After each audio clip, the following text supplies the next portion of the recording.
Boa tarde, gente. Meu nome é Amanda, vou falar um pouco sobre raciocínio clínico na emergência. E a gente tem vários desafios clínicos do raciocínio clínico na emergência, né? Primeiro porque não existe uma resposta certa do que é o raciocínio, de como programar o paciente, de como atender o paciente, porque cada paciente tem a sua própria individualidade. E também vai depender muito da experiência do médico, né? Um médico muito experiente, ele vai ter mais bagagem para poder atender um paciente do que um médico pouco experiente. Fora isso, a gente tem inúmeros vieses que a gente vai discutir depois. E vai depender também muito do ambiente da equipe. Um ambiente muito caótico, ele vai dificultar muito o seu atendimento para o paciente grave. Aqui desconfigurou um pouco, mas essa frase ela fala, né? Uma coisa é você atender um paciente no departamento de emergência sendo médico, outra coisa é você atender um paciente com o raciocínio de um emergencista.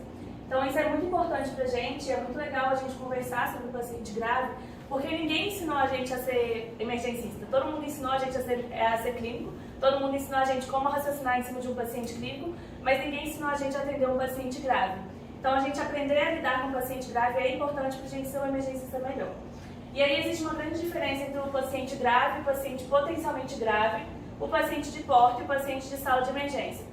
Todos esses quatro são pacientes que são atendidos pelo emergencista, mas todos eles têm uma abordagem totalmente diferente e a gente tem que ser capaz de atender todos eles da melhor forma possível, tá? Então o paciente de porta, o atendimento dele é muito diferente do paciente grave que chega com uma iminência de morte, uma iminência de piora clínica importante. Então aí uma coisa que a gente tem que pensar muito é o viés da ancoragem, né? Não só o viés da ancoragem, mas o viés da confirmação, que são os dois principais viéses que a gente tem no atendimento de um paciente grave. Que a gente se agarra a poucos detalhes para poder chegar num raciocínio clínico, chegar num diagnóstico, porque a gente foi ensinado a sempre ir atrás de uma resposta. A gente foi ensinado a sempre ir atrás de uma hipótese diagnóstica. E muitas vezes na emergência a gente não vai conseguir isso, a gente tem que aprender a lidar com a nossa frustração de não ter um diagnóstico certo. Então muitas vezes, se a gente não souber estruturar bem um atendimento de um paciente grave, a gente acaba se apegando muito nos pequenos detalhes para tentar achar uma resposta e isso pode acabar atrapalhando o seu atendimento. Então, na emergência, né, quais são as grandes dificuldades que fazem com que o atendimento não seja igual ao atendimento de um paciente clínico que a gente atende em algum outro lugar ou no consultório? É um paciente que muitas vezes chega sem história, é um paciente que chega sem acompanhante, às vezes ele está impossibilitado de dar informações, é um paciente que muitas vezes você vai ter que agir rápido e você vai ter que agir sem necessariamente ter um diagnóstico, e muita gente acaba paralisando nessa fase. Então, muita gente vem estudando sobre o raciocínio clínico, como atender um paciente.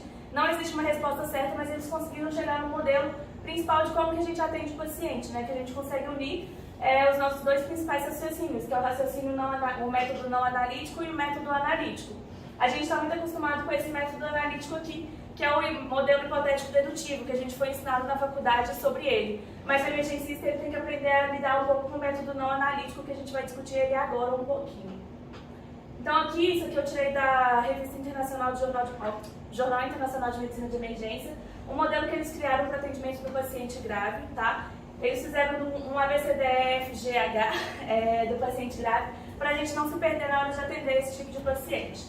Então a letra A, ela é uma avaliação da situação. Então nessa área não é a gente acha que a gente vai direto, né, já atender, já cair em cima do paciente, mas não. A gente primeiro tem que pensar e deixar as informações todas medulares na nossa cabeça do que a gente vai fazer. Então essa primeira fase é uma fase de um brainstorm mesmo, que a gente vai olhar todo o cenário e vai começar a se ambientar naquele cenário. Então na iminência de chegar um paciente, você vai olhar para o paciente que está chegando, vai olhar para a sua equipe, se a sua equipe está pronta, se ela está focada naquele atendimento, vai olhar se tem todo o material ali, vai olhar se como que o paciente está chegando, ele está sangrando, será que esse paciente vai precisar de uma bolsa de sangue? Será que esse paciente vai precisar de uma intubação? Será que vai precisar de alguma coisa? E você começa a pensar em tudo que aquela situação não está te trazendo só na hora que o paciente entra na porta da sua sala de emergência.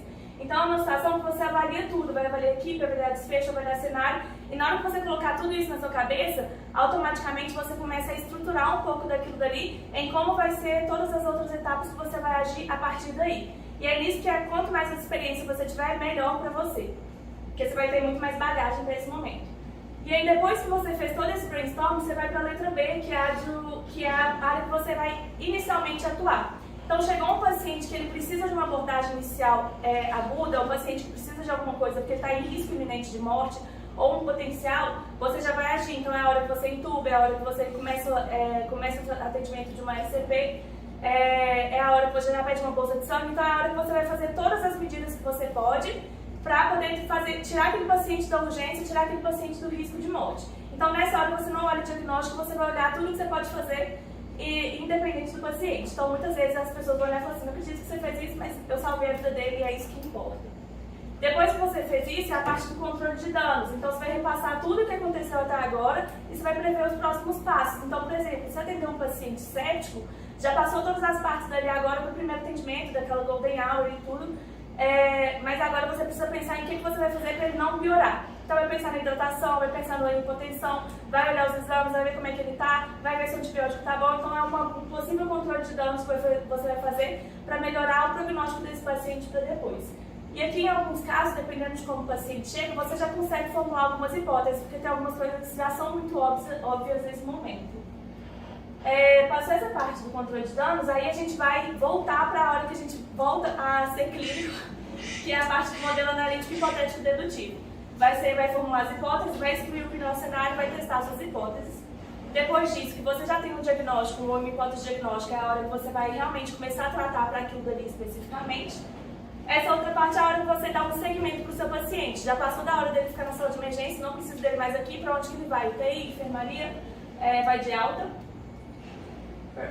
Isso aqui ele fala dos grupos essenciais, só para a gente não se esquecer dos pacientes que geralmente têm um prognóstico pior. Então, para a gente reanalisar todos esses pacientes, ver se não está deixando passar nada em específico.